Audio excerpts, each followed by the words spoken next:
Today this land is known as the Wirral, a serene peninsula where the Irish Sea whispers to the River Dee and the Mersey. Yet beneath this calm surface lies a history as rugged and restless as the winds that sweep its coast. In centuries past, it bore a different name, Weirheel or Myrtle Corner, a land where human ambition and nature's defiance met in uneasy union. It is in this shadowed past that Charnwood, a plot of farmland situated in Castlefields, emerges, a sprawling stretch of coastal farmland whose beauty conceals the darkness festering within. Here, lives were measured by the yield of soil and the weight of whispered words. Myrtle Village, a half-day's journey away, offered the nearest semblance of society, though little reprieve. For Castlefields residents, it often proved more formidable than any hardship wrought by nature. Gossip was their true harvest, rumors their currency. Alliances shifted with the seasons. Neighbors kept their dealings private, fearing envy or manipulation would drive them from their land. Dominating the inland horizon stood the castle, perched upon its sandstone ridge. It loomed like an indifferent monarch over the fields below, its stones weathered by time's relentless hand. Tales of its keeper, the castle's shadowy occupant, dripped like tar through the years. Some claimed the man was a recluse, others a tyrant. The truth remained veiled behind conflicting accounts, each darker than the last. Yet such stories, true or not, cast long shadows over Castlefields, where trust was a rare commodity and kindness rarer still. Community was a lost word here. Acts of generosity suffocated beneath others' greed for more land, while a malign atmosphere hung in the air, growing heavier with each passing season. To live in Castlefields was to navigate a labyrinth of deceit and development, where even the land itself seemed complicit in its grim isolation.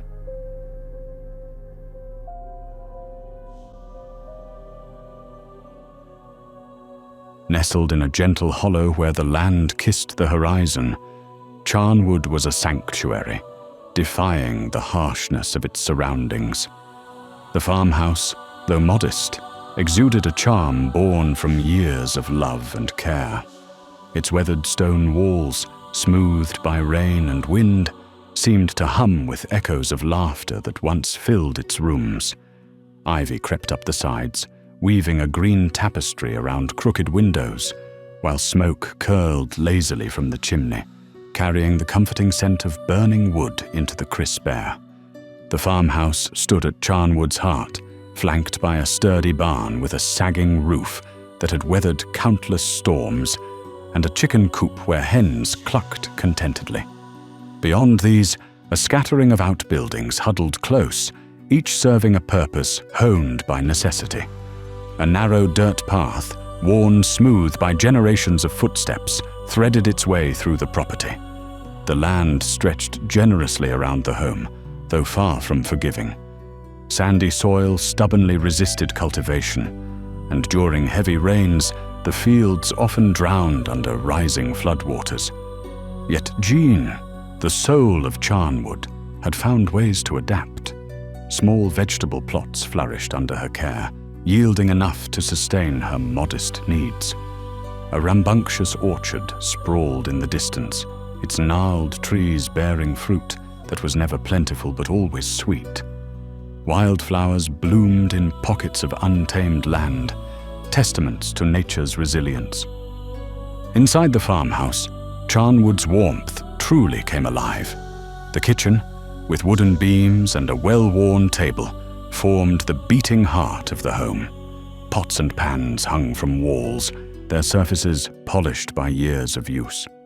A faded armchair rested near the hearth, where Jean often sat with her knitting, firelight dancing on her spectacles. Shelves brimmed with books, trinkets, and memories, evidence of a life rich with family and purpose. Jean herself was the spirit that held it all together. At 80 years old, she bore time's weight with quiet dignity. Short and portly, with weathered skin that told tales of a lifetime under the sun, she embodied practicality and perseverance. Her woolly hat sat snugly atop silver hair, often askew after a morning's work. Her eyes, though weakened, sparkled with humor behind her spectacles. Jean's personality was a beacon of light in the sometimes stormy seas of life. She was funny and loving, her laugh as infectious as the stories she told. Her positive outlook never wavered, even as her body betrayed her with age. She cared deeply for her children, though most had flown the nest long ago. Elaine, her eldest, who had been a pillar of support in her later years.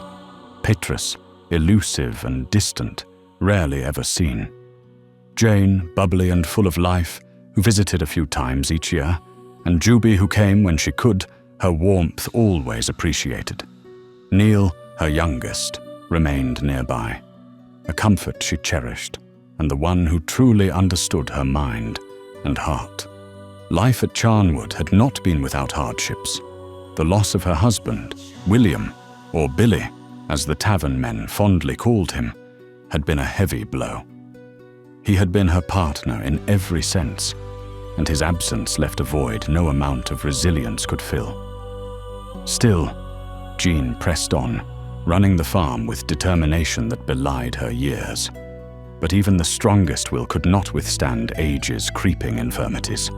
Her eyesight dimmed, her steps faltered, and the once tidy garden showed signs of neglect. Yet her mind remained sharp, her wit ever ready to match Neil's banter during his visits. She missed him greatly, and often reflected on how much she relied on his kindness and strength. As the seasons turned and her health continued to decline, Jean knew it was time for her son to return, not out of obligation, but out of love. The decision to leave Charnwood had not come lightly to Neil. For years, the farmstead had been his world, a haven of safety and structure. Yet beneath the rhythms of farm life, a restless energy stirred. Tales of distant lands, whispered by travelers passing through the nearby village, called to him like a siren's song. There was a hunger in Neil, a yearning to see what lay beyond the horizon, and to learn the melodies and mysteries of the wider world. His departure had been met with resistance. His parents, practical and grounded, had argued fiercely, their voices a mix of frustration and fear. "The world's no place for a dreamer," his father had warned, gripping Neil's shoulder with calloused hands. Yet Jean, though reluctant, had eventually softened. "Go if you must," she had said, her voice heavy with emotion. And so, with a small pack slung over his shoulder, Neil left Charnwood, the farm growing smaller with each step. The road ahead was long and uncertain, but his spirit was buoyed by the promise of freedom and discovery. Neil's travels were as eye-opening as they were harrowing. He joined a ragtag group of performers, jugglers, minstrels, and storytellers who roamed from village to village. Under their tutelage, he learned to play an array of instruments, his favorite being a battered lute that seemed to hum with stories of its own. Music became his voice, his way of connecting with strangers in foreign places. But the road was as cruel as it was enlightening. Nights spent in drafty barns or under open skies were often interrupted by shadowy figures seeking to prey on the unsuspecting. Dark, noisy taverns became the battlegrounds of survival, where a cheerful tune could sour into a brawl at a moment's notice. On more than one occasion, Neil narrowly escaped the clutches of treacherous thugs, his wit and quick feet saving him from harm. He learned to keep a blade close but hidden, and to never trust a smile that didn't reach the eyes.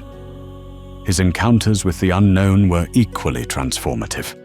In a crumbling inn, tucked away on the edge of a dense forest, he met an old hermit who spoke of ancient rites and forbidden knowledge.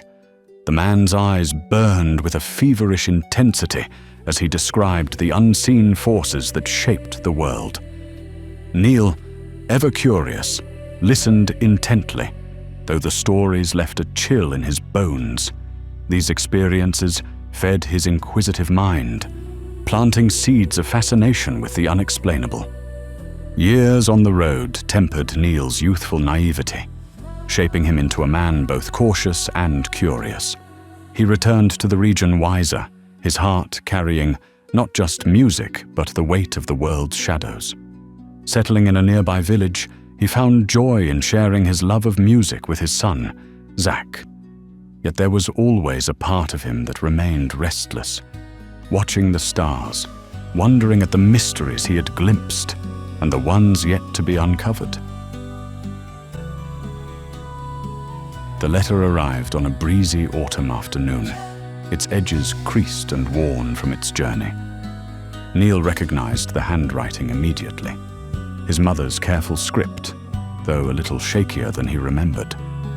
Breaking the seal, he unfolded the paper and read her words, simple and direct, but heavy with unspoken emotion.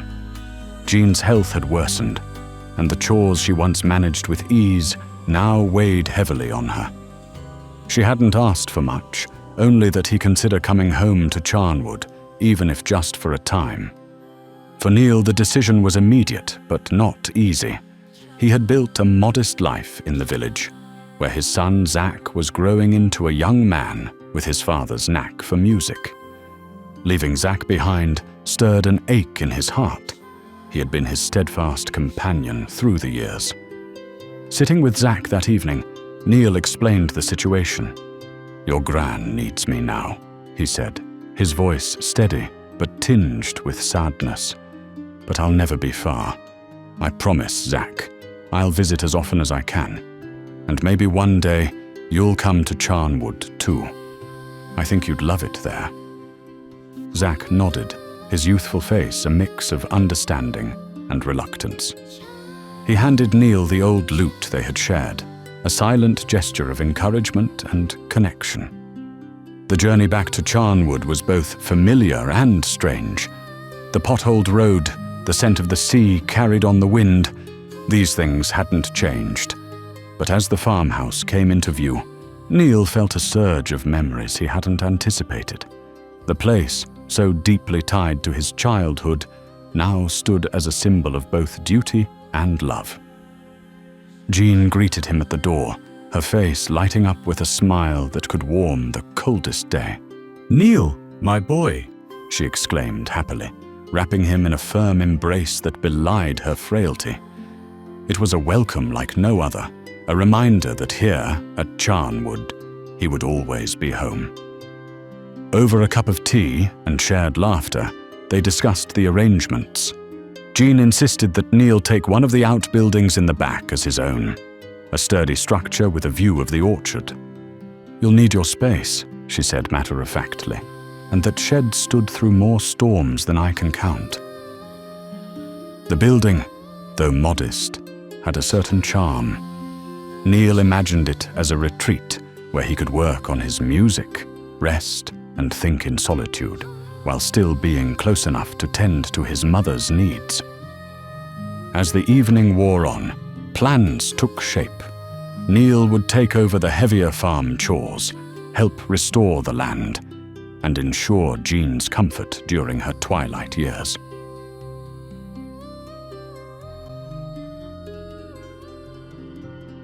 Over the weeks, the outbuilding began to transform under Neil's hands. The roof, once a sieve for autumn rains, was patched with fresh timber and thatch, the holes sealed to keep the warmth in and the unwelcome guests out. He'd grown accustomed to the rustle of wings overhead as he worked, startled birds darting through beams they'd claimed as their own. They were reluctant to leave, but eventually yielded to Neil's persistent hammering. The walls bore the scars of time, their once proud stones streaked with moss and weathered by countless winters. Yet, as Neil cleaned and repaired, the building seemed to regain some of its dignity. a testament to his quiet determination. The fireplace took shape as the centerpiece, a large hearth he built with stone scavenged from the surrounding land. When the first fire crackled to life within it, shadows danced across the walls, casting the room in a warm, flickering glow. It was a simple triumph, but one that filled him with an unexpected sense of pride. Routing water from the nearby well was a task that tested both his patience and ingenuity. He fashioned a rudimentary system of wooden pipes and troughs, ensuring a steady supply to his modest sanctuary. Winters here, he knew, could be cruel. A reliable source of water and an ample stock of firewood were essential. The other sheds held their own small triumphs. One became a storage space for the tools and keepsakes he had brought from the village. Another housed dry goods and provisions, neatly arranged and ready for the colder months. Each piece of the puzzle clicked into place until finally, the outbuilding felt less like a shelter and more like a home. As Neil settled into his new abode, the nights became his favorite time. With a fire crackling in the hearth and the distant sound of the sea carrying through the stillness, he often found himself lost in thought. Here, in this quiet corner of Charnwood, he felt a sense of clarity he hadn't experienced in years. It was not just a place to live, it was a place to begin again.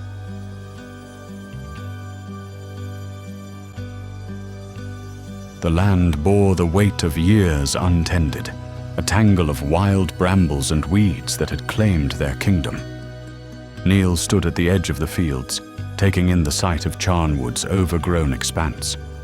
Beneath the chaos, he could see glimmers of its former vitality, a patch of fertile soil here, the stubborn outline of an old hedgerow there.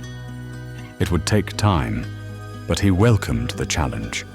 His first task was the hen house, a structure that leaned like an old man against the wind. The roof had sagged, the planks had warped, and rust traced jagged lines across its hinges. With Jean supervising from the porch, Neil set to work, replacing broken beams and patching the gaps with sturdy new boards. By the end, the little house stood proud once more, ready to shelter the hens Jean had long dreamed of keeping again. The hedges, unruly and full of gaps, were next on his list. As he patched and trimmed, the rhythm of the work became meditative, taking him back to his childhood. He remembered his mother guiding his small hands, teaching him how to weave the thorny branches into a strong, protective barrier. She had always said, "A hedge is more than a fence. It's a home for everything that crawls and flies." Turning to the soil, Neil felt the weight of his responsibility. The once rich earth had grown tired, its cracks like the veins of an aging hand. He remembered the old ways Jean had taught him, how to gather seaweed from the nearby beach, its briny scent clinging to his clothes as he hauled it home in a woven sack. Now, as then, he dug it into the soil, imagining the nutrients seeping deep to renew the land's strength. It was hard work, but as the salty tang filled the air, he felt a sense of connection to the land and its rhythms. Finally, the orchard demanded his attention. The trees, though gnarled and weather-beaten, still bore the promise of life. Their branches reached skyward, tangled and wild, as if pleading for his help. He climbed into their embrace, shears in hand, and began pruning away the dead wood. As the branches fell, light poured through the canopy, illuminating his efforts. By the time he finished, the orchard seemed to breathe again, its potential restored. Each task was a step toward reclaiming Charnwood's legacy, a labor of love as much as necessity. Jean watched his progress with quiet pride, her sharp mind noting every detail. "It's starting to look like home again," she said one evening, her voice filled with warmth. Neil nodded, the ache in his muscles a small price to pay for the satisfaction of seeing his mother smile.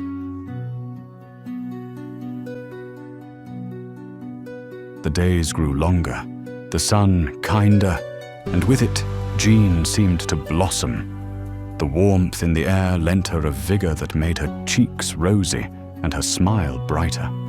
As Neil worked tirelessly around the farm, she would appear at the edge of his tasks, her woolly hat bobbing into view, clutching a steaming mug or an armful of freshly laundered linens. She had a habit of standing there, watching with an eagle eye, her arms folded across her chest. "Now, Nib," she'd begin, her voice warm yet authoritative. "I'm not saying you're doing it wrong, but if you—" Neil would cut her off with a knowing grin. "Ah, Mother," he'd say, his voice teasing. "What this job really needs is a cool drink and one of your hearty sandwiches.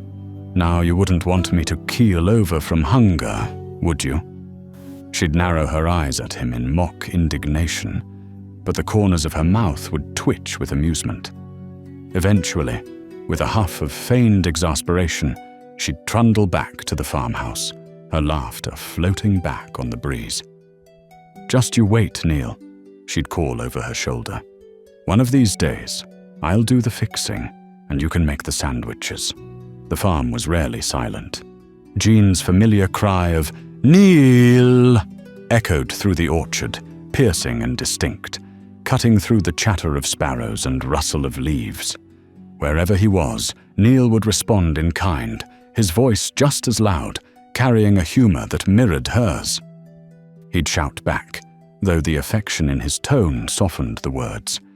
It became a game of sorts, this call and reply, a melody of family that filled the farmstead. Though her endless suggestions sometimes wore his patience thin, Neil wouldn't trade these moments for anything. Seeing the joy his work brought her, her eyes lighting up at the sight of a patched roof or a freshly pruned tree, made every effort worthwhile. Together they were shaping Charnwood into something new, something that felt like hope.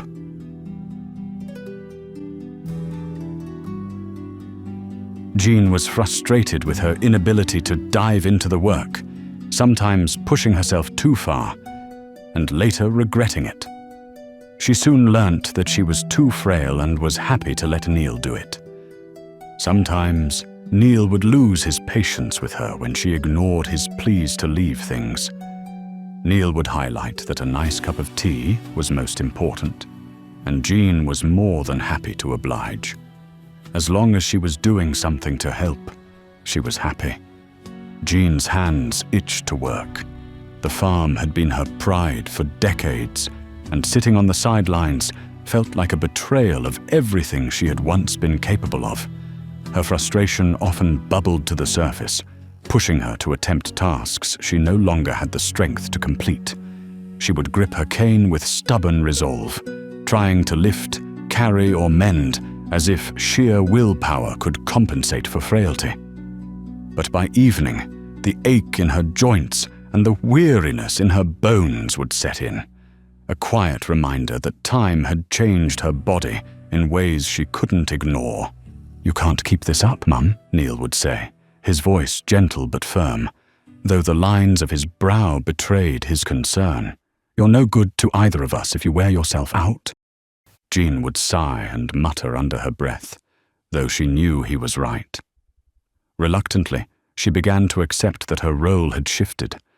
She was no longer the farmer in charge, but rather the watchful steward, guiding Neil with the sharpness of her mind rather than the strength of her hands. Still, her need to contribute remained.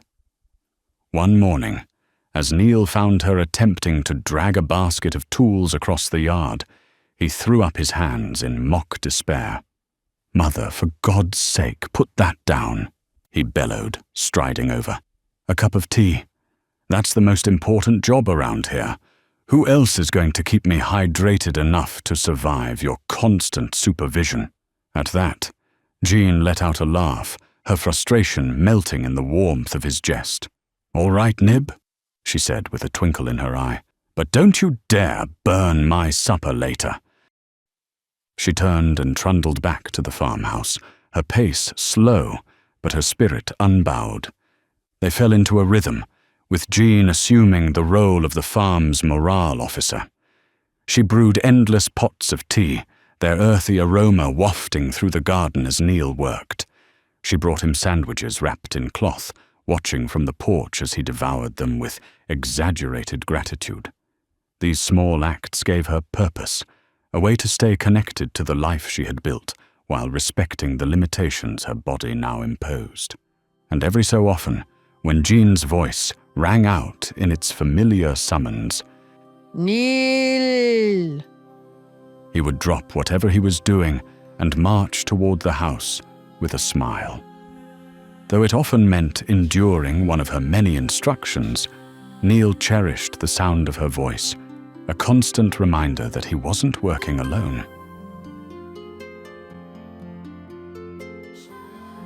The seasons rolled by, and the once bustling farmhouse grew quieter. Jean seldom ventured beyond her window now, content to watch the world through the glass. Her body, once sturdy and unyielding, had grown frail with time. Though she tried to hide it behind her warm smiles and familiar quips, Neil saw the toll age had taken. Both of them understood what lay ahead, though neither spoke of it directly. It hung between them, unspoken but present, like the changing light at dusk. Neil began spending less time on the land and more by Jean's side. The farm, with all its demands, could wait. He tended to her with the same care he had given the hedgerows and the orchard, ensuring her comfort, listening to her stories, and laughing at her ever-present wit. Even as her memory faltered and moments of confusion crept in, she retained a spark that could light up the room. She joked about the past and giggled at her own forgetfulness, her laughter a balm for Neil's aching heart. In her final months, Jean's needs became more personal, and Neil's eldest sister, Elaine, came to help. She stayed at the farmhouse, sharing the responsibilities of care and providing comfort not just to Jean, but to Neil as well. Neil would say she was a bit of a bossy boots, but aren't all big sisters? Elaine's presence brought a sense of steadiness to the household, her calm demeanor and warm heart lifting their spirits even on the most difficult days. She tended to Jean with tenderness, ensuring her dignity and easing her struggles, while keeping morale high with her quiet strength and kindness. There were hard days, days when her mind seemed to wander too far, and Neil was left grappling with the bittersweet nature of their shared moments. But there were also days when Jean was as sharp as ever, her humor cutting through the weight of their shared reality. "Don't you dare think I'm going quietly, you two," she'd say, a mischievous glint in her eye. "If I see Billy up there, I'll be sure to give him an earful for leaving me with all this work." When the time finally came, Jean passed peacefully in the farmhouse she had called home for so many years. Elaine stayed long enough to help with the arrangements, her steady hand guiding Neil through the haze of grief. Together they planned a small service, simple and heartfelt, just as Jean would have wanted. Friends and family gathered to share stories, laughter, and tears, their voices weaving a tapestry of her life. When the service concluded, Elaine departed for home, believing Neil to be strong enough to carry on. But as the weeks stretched into months, the absence of both his mother and his sister weighed heavily on him. As the sun set over Charnwood, casting long shadows across the land, Neil stood by the gate, gazing out at the land. The place felt quieter now, yet somehow it still held Jean's spirit, a gentle reminder of the resilience, humor, and love that had defined her.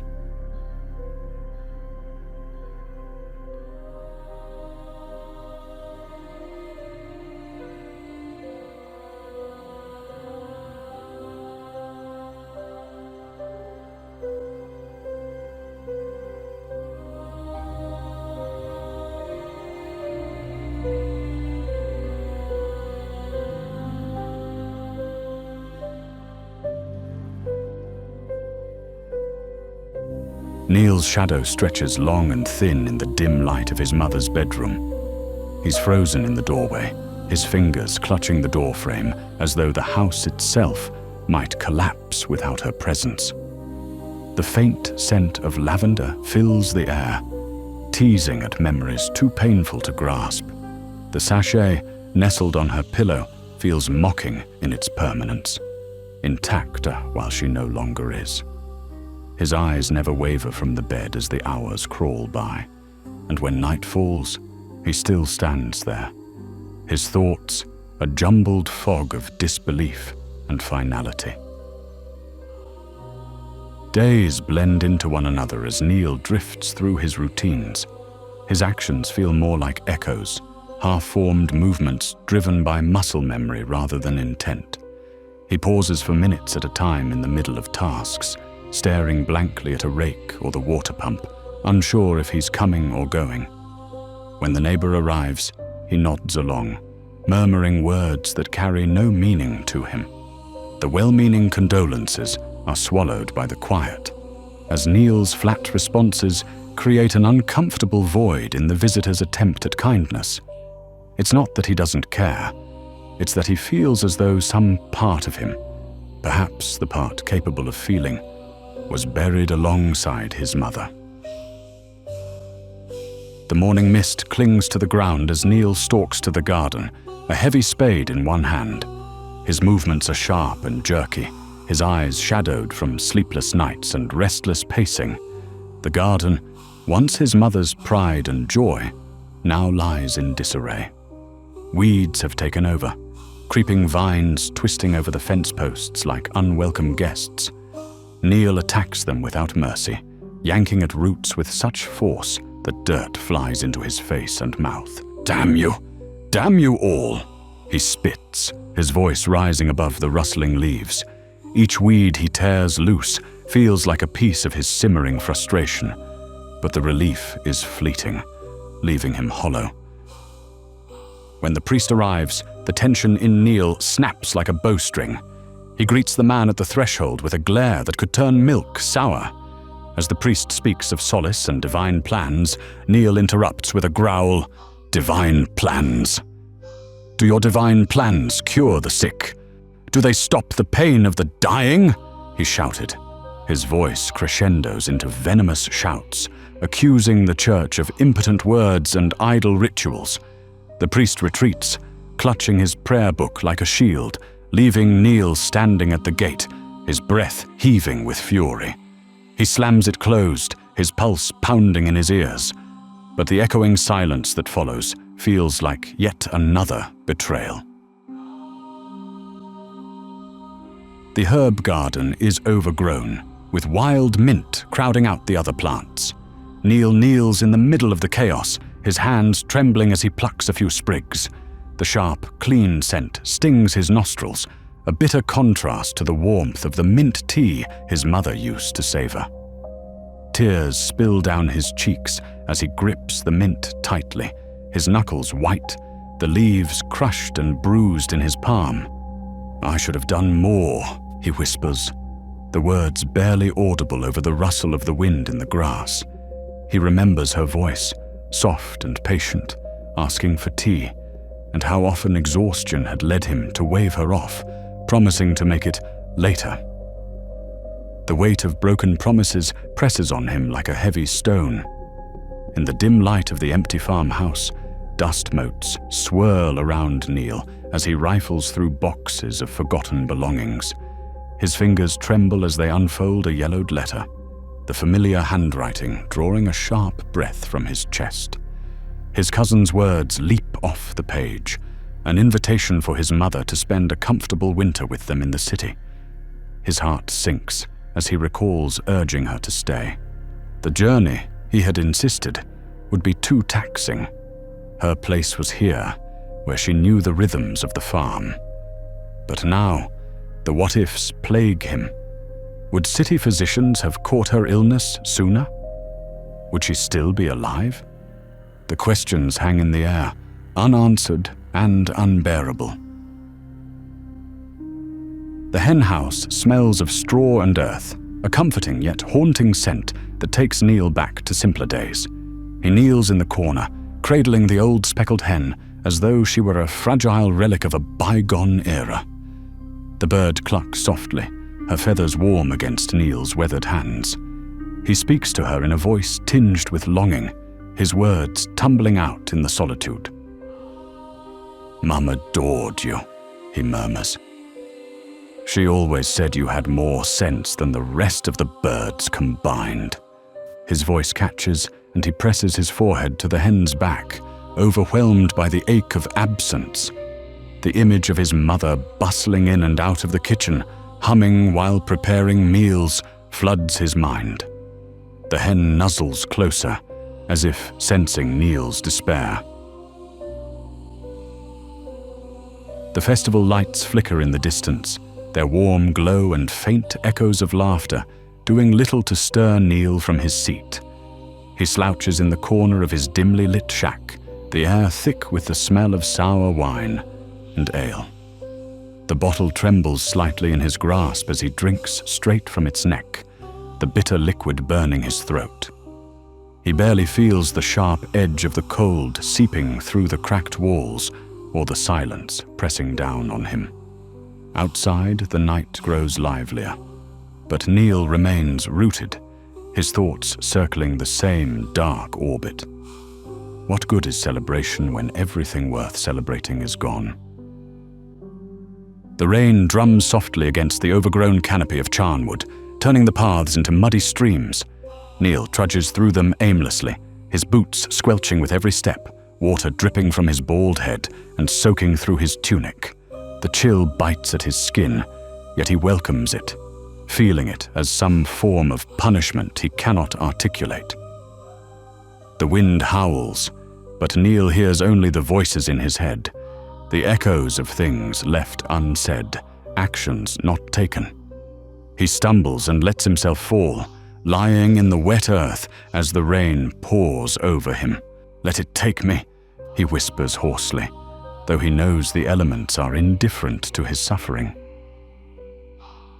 Neil pauses by the water barrel, his reflection rippling faintly in the murky surface. The face staring back at him feels foreign, a tired, hollowed shell of the man he once thought himself to be. Rage flares within him, an anger directed inward, and before he can stop himself, he slaps the surface, the water splashing up to soak his sleeves and distort his reflection. "Coward!" he growls under his breath. His hand finds his knife without thought, and with erratic swipes, he hacks at the long beard he had forgotten about, chunks falling unevenly to the ground. The blade nicks his skin as he mutters, "Worthless. She deserved better than this." Each word stings more than the cuts. Later, in the dim light of the kitchen, the wine bottle slips from Neil's fingers, shattering against the floor. He collapses among the shards, his knees striking hard against the stone, but he doesn't flinch. Blood seeps from small cuts on his hands as he grips the broken neck of the bottle, trembling. "I couldn't stop it. I couldn't," he mutters, his voice barely audible. The word spills out repeatedly, like a confession, his tears mingling with the blood and spilled wine on the floor. He cradles his hands, staring at them as though they alone carry the blame for everything he has lost.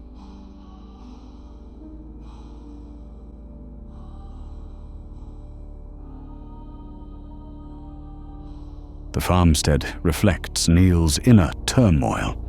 The once proud vegetable plots have become a tangle of weeds, their vibrant greens and reds now replaced by lifeless browns and choking vines. Broken tools litter the yard, rusted and forgotten under layers of dirt. The orchard, which once blossomed with fragrant life, now droops under the weight of its own neglect, branches unpruned and fruit left to rot where it falls. Inside the dwelling Neil occupies, cobwebs drape across the corners, and the air hangs heavy with the staleness of abandonment. Plates and cups pile up by the basin, the remains of meals hastily devoured or abandoned altogether. The The smell of spilled wine mingles with the dampness of the walls, a testament to his solitary drinking sessions. Neil himself is a shadow of the man he was. His clothes hang off him loosely, his hair unkempt, his movements lethargic. Any attempt at normalcy feels like a distant memory, drowned in the swamp of his grief. Neil's rare ventures beyond Charnwood do not go unnoticed. The moment he steps foot into the village, conversations falter and heads turn. Eyes that once looked upon him with respect now avoid his gaze, darting nervously. Mothers usher their children indoors, whispering warnings, while shopkeepers stand behind their counters with forced politeness. Neil's gaunt, hollow visage, combined with the stories of his strange behavior, has made him a figure of fascination and fear. Neil, however, relishes their unease. If he spots a gaggle of villagers gossiping at a distance, he strides toward them with purpose, his presence scattering them like startled birds. They mutter complaints once safely out of earshot, but Neil smirks to himself, finding bitter satisfaction in his ability to disrupt their petty lives. "Backstabbers and chatterboxes," he mutters, amused by their cowardice. The only respite from this hostile dance comes from old Ken. The stout man approaches Neil without hesitation, his face creased with both a smile and his years. "A stormy sky follows you, lad," Ken says in his usual blunt tone. "Best come inside before it starts raining fire." His humor, however coarse, cuts through Neil's defenses. Despite himself, Neil allows a flicker of a smile, appreciating Ken's ability to see through the bitterness to the man he once was. The world is hazy and spinning as Neil stirs from his stupor. The voice calling his name feels like it's coming from another realm, distant yet oddly familiar. His eyelids flutter open, and through the fog of his hangover, he sees Zach's face, concerned yet undeniably his son's. Neil groans, half expecting this to be some cruel trick of the mind, but the firm grip on his shoulders, the gentle shake, and the scent of fresh air clinging to Zach's clothes are all too real. "Come on, Dad," Zach says firmly. "You can't stay like this." For the first time in what feels like an eternity, Neil smiles, a small, unsteady curve of the lips, but genuine nonetheless. Embarrassed by his state, he tries to brush himself off, standing shakily and smoothing his rumpled tunic. Zach's eyes widen slightly, betraying his shock at his father's gaunt appearance. "It's nothing," Neil mutters, attempting a reassuring tone. Over the next couple of days, the two exchange stories, Zach filling Neil in on his mother's well-being and the happenings of the village, while Neil reassures Zach with hollow words that he is fine. Zach, though, isn't convinced. As he prepares to leave, he places a hand on his father's shoulder. "I'll be back soon, Dad. You're not alone in this."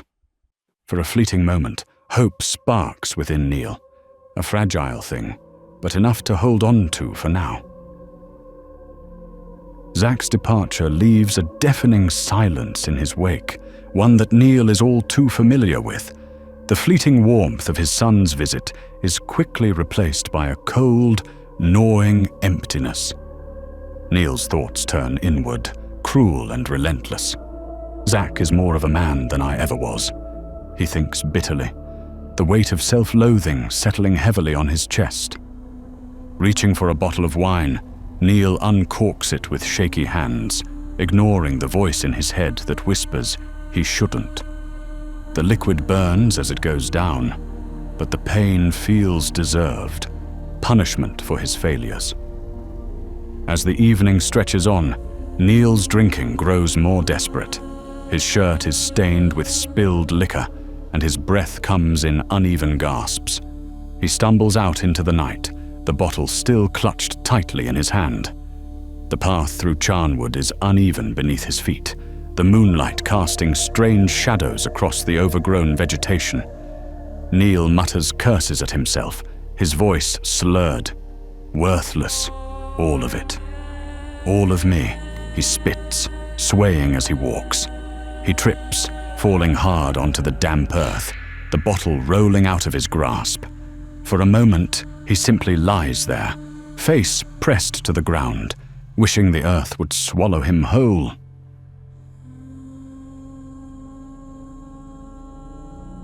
The sharp, golden light of dawn filtered through the trees, casting shifting patterns on the dew-soaked grass. Neil blinked against the brightness, his head pounding with the relentless rhythm of regret and too much wine. The calls of birds filled the air, each note punctuating the stillness around him. He dragged himself upright, brushing damp strands of grass from his sleeves, and stretched, his joints groaning in protest. The landscape seemed unfamiliar in the soft morning glow, almost dreamlike.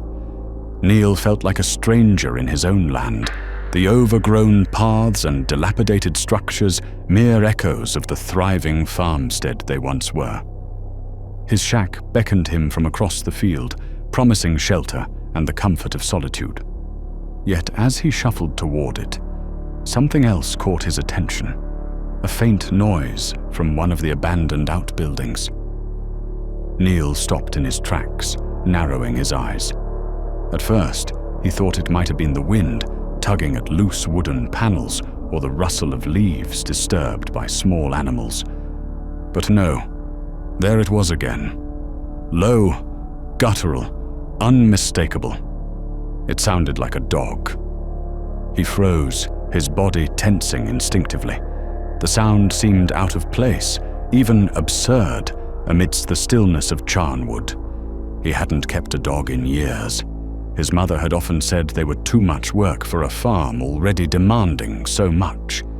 And yet, the noise persisted, faint but insistent, pulling at his curiosity.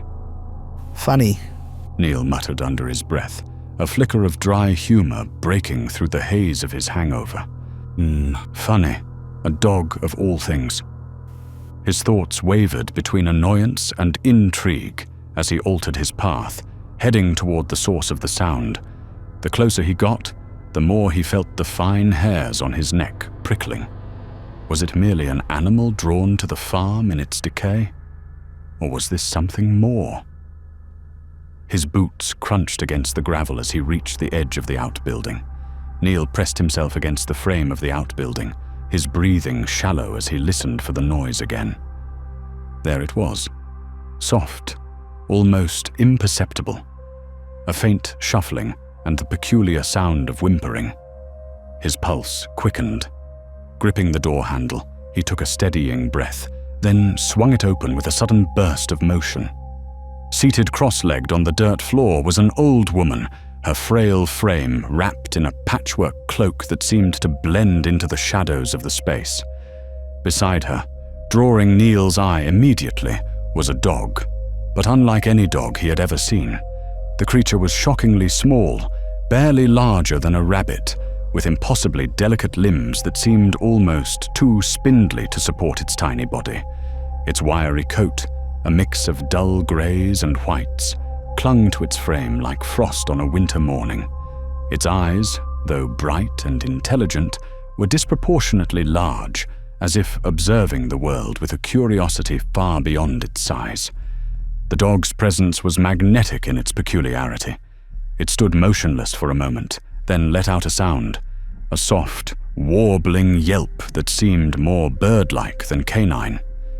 Neil froze, unnerved by the sound and the dog's unblinking gaze.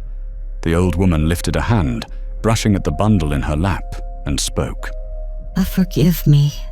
I mean no harm. I sought shelter from the weather. She gestured at the dog with a faint smile, as if introducing an old friend. And this little one, well, she follows where I go. Neil remained silent, his gaze shifting from the woman to the dog and back to the bundle in her lap. He couldn't decide whether to feel relieved or suspicious. The words to respond escaped him. leaving him standing there like a statue, his mind turning over questions he wasn't yet ready to voice. For a fleeting moment, as the old woman's frail voice broke the silence, Neil's heart skipped. There was something in her tone, the way her words wove together with a softness edged by strength. It stirred a long-buried memory of his mother. His chest tightened, the ache of loss flaring anew, and the lines between past and present blurred.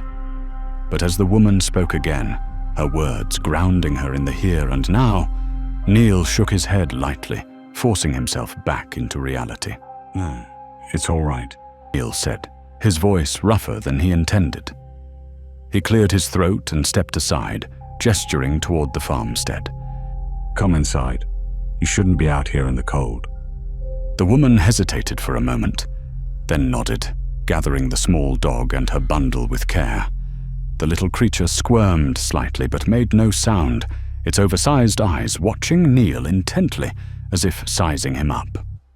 Neil found himself averting its gaze. It was unsettling, almost as if the dog could see more of him than he was willing to show.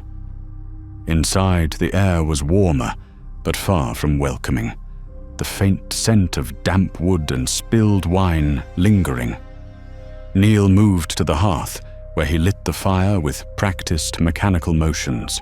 The crackling flames cast flickering shadows across the walls, softening the stark disrepair of his home. He set a crude plate of bread and cheese before the woman and poured water into a bowl for the dog.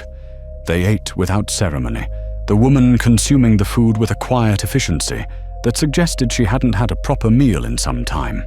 The dog, too, ate quickly, its delicate muzzle barely making a sound as it lapped at the water. Neil shifted awkwardly by the hearth, his hands fumbling with an empty mug as he glanced at the old woman. She remained seated, her posture calm, though her eyes seemed to take in everything about the room. The crumbling walls, the neglected furniture, the half-filled bottles littering the surfaces. Her small dog, now curled on her lap, blinked its wide, unearthly eyes at Neil, tilting its head as if studying him with an intelligence that made him uneasy. You live alone here? The woman asked, her voice soft but piercing in the quiet room. Her words were simple, yet they carried a weight that made Neil's shoulders tense. He nodded once, not meeting her gaze. For the most part, he replied gruffly, aware of how hollow the words felt. The fire cracked and popped, filling the silence that followed. The woman stroked the small dog absently, her hands moving with a gentle rhythm. It's a fine place, even with the years on it. But it carries its ghosts, doesn't it? Neil's hand froze mid-motion, the mug halfway to the table. He stared at her, his throat tightening. what do you mean by that? He asked, the edge in his voice sharper than he intended. The woman looked up at him, her gaze steady but not unkind. Only that the land remembers, and so do we. The old woman's gaze lingered on Neil, her sunken eyes unblinking and unnervingly sharp, as though she were peeling back the layers of his being to glimpse something hidden beneath. Neil shifted uncomfortably under her stare, feeling exposed, vulnerable. She remained silent for what felt like an eternity, her small dog sitting motionless at her feet, its oversized eyes fixed on him with the same unnerving intensity. Finally, the woman rose to her feet, her movements slow but deliberate. She reached into the folds of her tattered cloak and withdrew a small object, a delicate amulet strung on a thin, weathered cord. The metal caught the firelight, its surface adorned with intricate, almost otherworldly etchings that Neil couldn't quite decipher. For your kindness, she said, her voice quiet but firm, pressing the amulet into his hand. It's not much, but it has its value. Keep it close. It may yet bring you what you seek. Her words were cryptic, weighted with a significance Neil didn't understand, but felt all the same. Neil hesitated, his fingers closing reluctantly around the amulet. He glanced down at it, the strange yellow stone in the center making his skin prickle. I don't need it, he began, but the old woman interrupted with a faint smile. Take it. It's meant to be yours. Without waiting for further protest, she adjusted her cloak, the small dog trotting dutifully at her side. Neil watched as they crossed the threshold and disappeared into the morning mist, their presence fading into the overgrowth of charnwood. He stood there for a long while, the amulet's cool weight resting heavily in his palm, its purpose and meaning a puzzle he couldn't yet solve.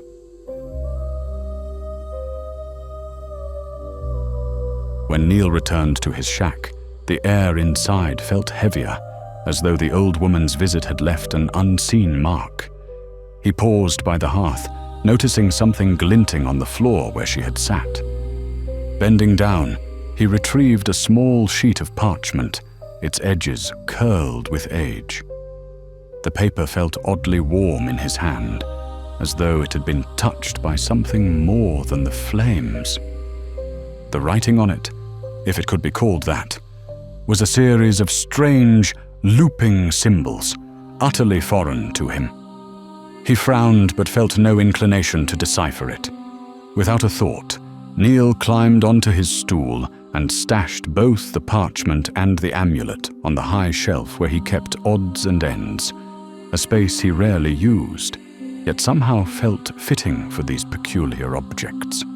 As he stepped back down, he caught himself glancing at the shelf again, a faint shiver crawling up his spine.